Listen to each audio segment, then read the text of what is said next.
Good to see everybody. I have to hit you with my first question because we discussed it in the Hot Topics. I've read all of your stuff, and I know that you want limited government, get government out of my life, right? Good idea. What about Roe v. Wade? I don't want the government telling me what to do with my body. How do you justify that? I think the question is whether a baby that is unborn, that weighs 8 pounds, 7th or 8th month of gestation, has any rights. Is it a person? But what about the first month, or when you usually get an abortion? You're not for all abortion. I don't know. It would have to come up in the specific case. Then the line, so you don't want me to do an abortion on somebody that has an 8-pound normal baby? No, of course not. Okay, so you're not for abortion, really? No, wait a minute. But if the woman wants to abort a baby at 8 months, something's wrong, either with her mental state or her health. So but the law says they can do that. Yeah, but the law should. If it's her body, why can't she do it? Between the doctor and the woman? That's not exactly true, sir. That's not exactly true. There is a limit as to when you can have an abortion. I believe that's the truth. All the way through the 3rd trimester. I don't think so anymore. Yeah, that's right. Partial birth. Yeah. Roe versus Wade allows it in the 3rd trimester. It dictates to the doctor what he can do in the 1st trimester, 2nd trimester, and 3rd trimester. So it is the law of the land. So are you not against, just you like Roe v. Wade, except up to a point? Is that what your position is? I don't like the federal government doing anything. Okay. So I want the states to deal with it. Oh, but if you're against abortion, what's the difference? Who's doing it, the states or the government? Well, there's a big difference because the Constitution doesn't give them. The states don't deal with murder and violence. Okay, so it's not a moral position; it's more of a political position. It's a legal position. It means if the states deal with it, position because I honor and respect the rights of the mother, but your home too. Your home is your castle. I don't want any government in your home. Right. No searches without warrants. Right. Of course. No cameras. But you can't kill your baby in your home. Well, no, but that's murder. That's different. Okay, but somebody sees this. As a physician, I've been trained to bring life into the world.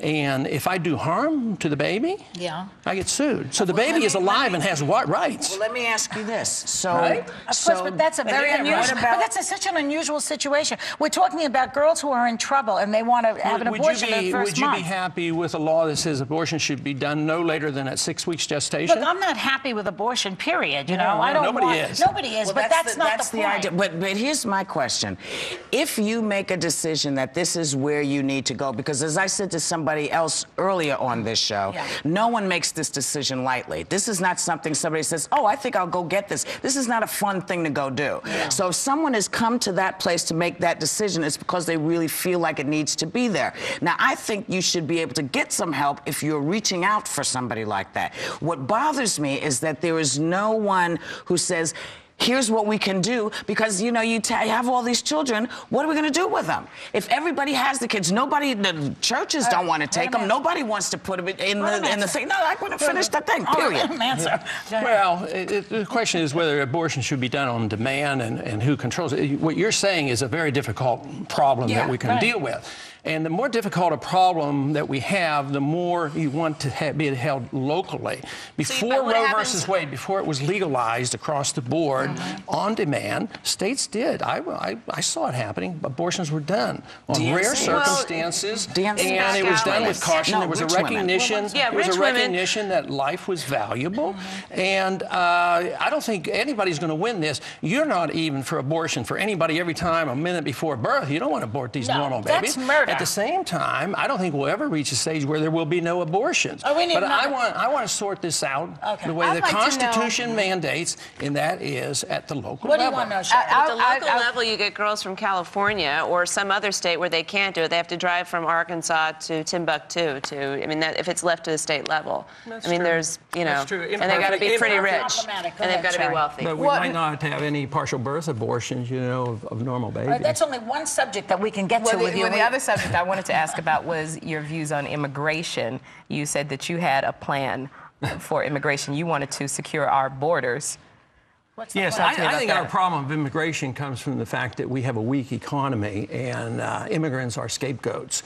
And if we had a healthy economy and we weren't worrying about our jobs and we weren't worrying about the downturn of our economy, I think immigration wouldn't be nearly as problem as this. But I don't want to reward people who break the law. So I'm not for amnesty. So do you think I want people to come here legally, but if we had a healthy economy, I think the immigrants would be much more welcome.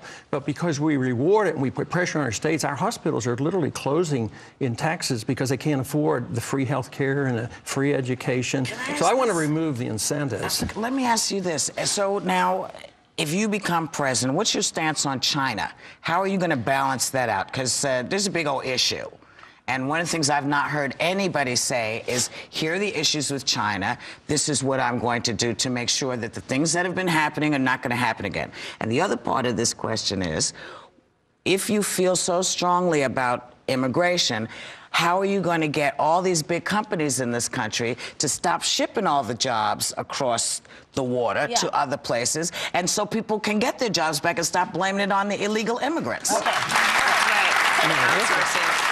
I would treat China like every other country. I want to be friends with country. I don't want to intimidate them. I don't want to put sanction on them. I want to not fight with them, and I want to trade with them.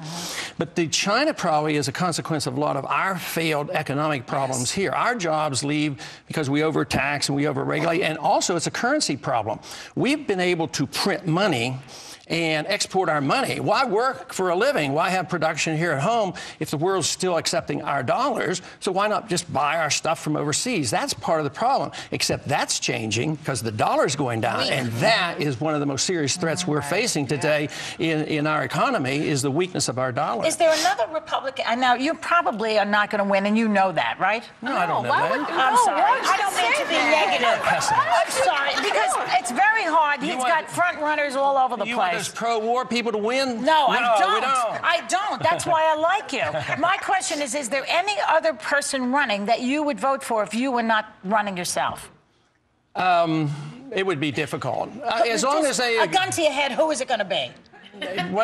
You mean in the Republican primary? Both. No. Both. Right now, well, if they come around endorsing my anti-war views and pro-free markets and sound money, yeah, I would consider it, but I don't have anybody now that I could vote for. Nobody yet. I'll have to keep talking to them. Congressman Paul, thank you so much. We wish we could have more time with you because we got so many questions, and we just thank you so much. We will be right back.